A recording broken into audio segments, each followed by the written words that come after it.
इतकी घाण फाटली लिटरली. एक बाई एकदम रपकन पुढे आली. तर मित्रांनो, आज सकाळ सकाळी तुमच्या बाईला आनंद कसला झाला असेल तर भाकरी फुलायचा, कारण आपली भाकरी फुगते बाई. आपण एकदम मल्टी टॅलेंटेड आहे. त्यानंतर आपल्या आजीचं हे अमृत नोनीचं ज्यूस आलं होतं, ते आपण मागवलं होतं आजीने सांगितल्यावरनं, त्यामुळे आपण तिला द्यायला गेलो एकदम पटकन. आणि त्यानंतर घरी आल्यानंतर आमच्या लहान भाऊंना बंधूंना भूक लागली होती, त्यामुळे आपण पण थोडंसं चढत मस्तपैकी भेळ करून घेतली, कारण की दुसरं काही ऑप्शनच नव्हता. त्यानंतर संध्याकाळी मस्तपैकी मम्मी आल्यानंतर आपण पटकन रेडी झालो, कारण की एकदम महत्त्वाचं काम चालू आहे गाईज, उद्या बॉम्ब फोडेल. तिथनं मग गेलो आम्ही ताईकडे. ताईकडनं मग मस्तपैकी जे काही काम होतं ते केलं. आणि मग येताना बघा तुम्ही काय झालं. इतकी घाण फाटली लिटरली आमची. म्हणजे ह्या रस्त्याला आम्ही कितीतरी वर्षांपासून फिरतोय. आता 1 वाजलाय रात्रीचा.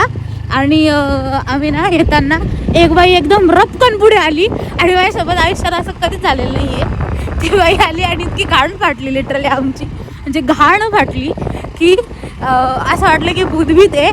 पण 1-2 मिनिटांनी ती परत पुढे जाऊन कचरा वेचायला लागली. म्हणजे ते बॉटल उचलतात ना ते प्लास्टिकच्या, ते तिथे कुठेतरी देवाला हात जोडली की थँक्यू, भूतभीत तर नाही दिसलं किमान. आणि येस गाईज, त्याच नंतर घरी आलो. आणि yes, that is it for the day. Bye.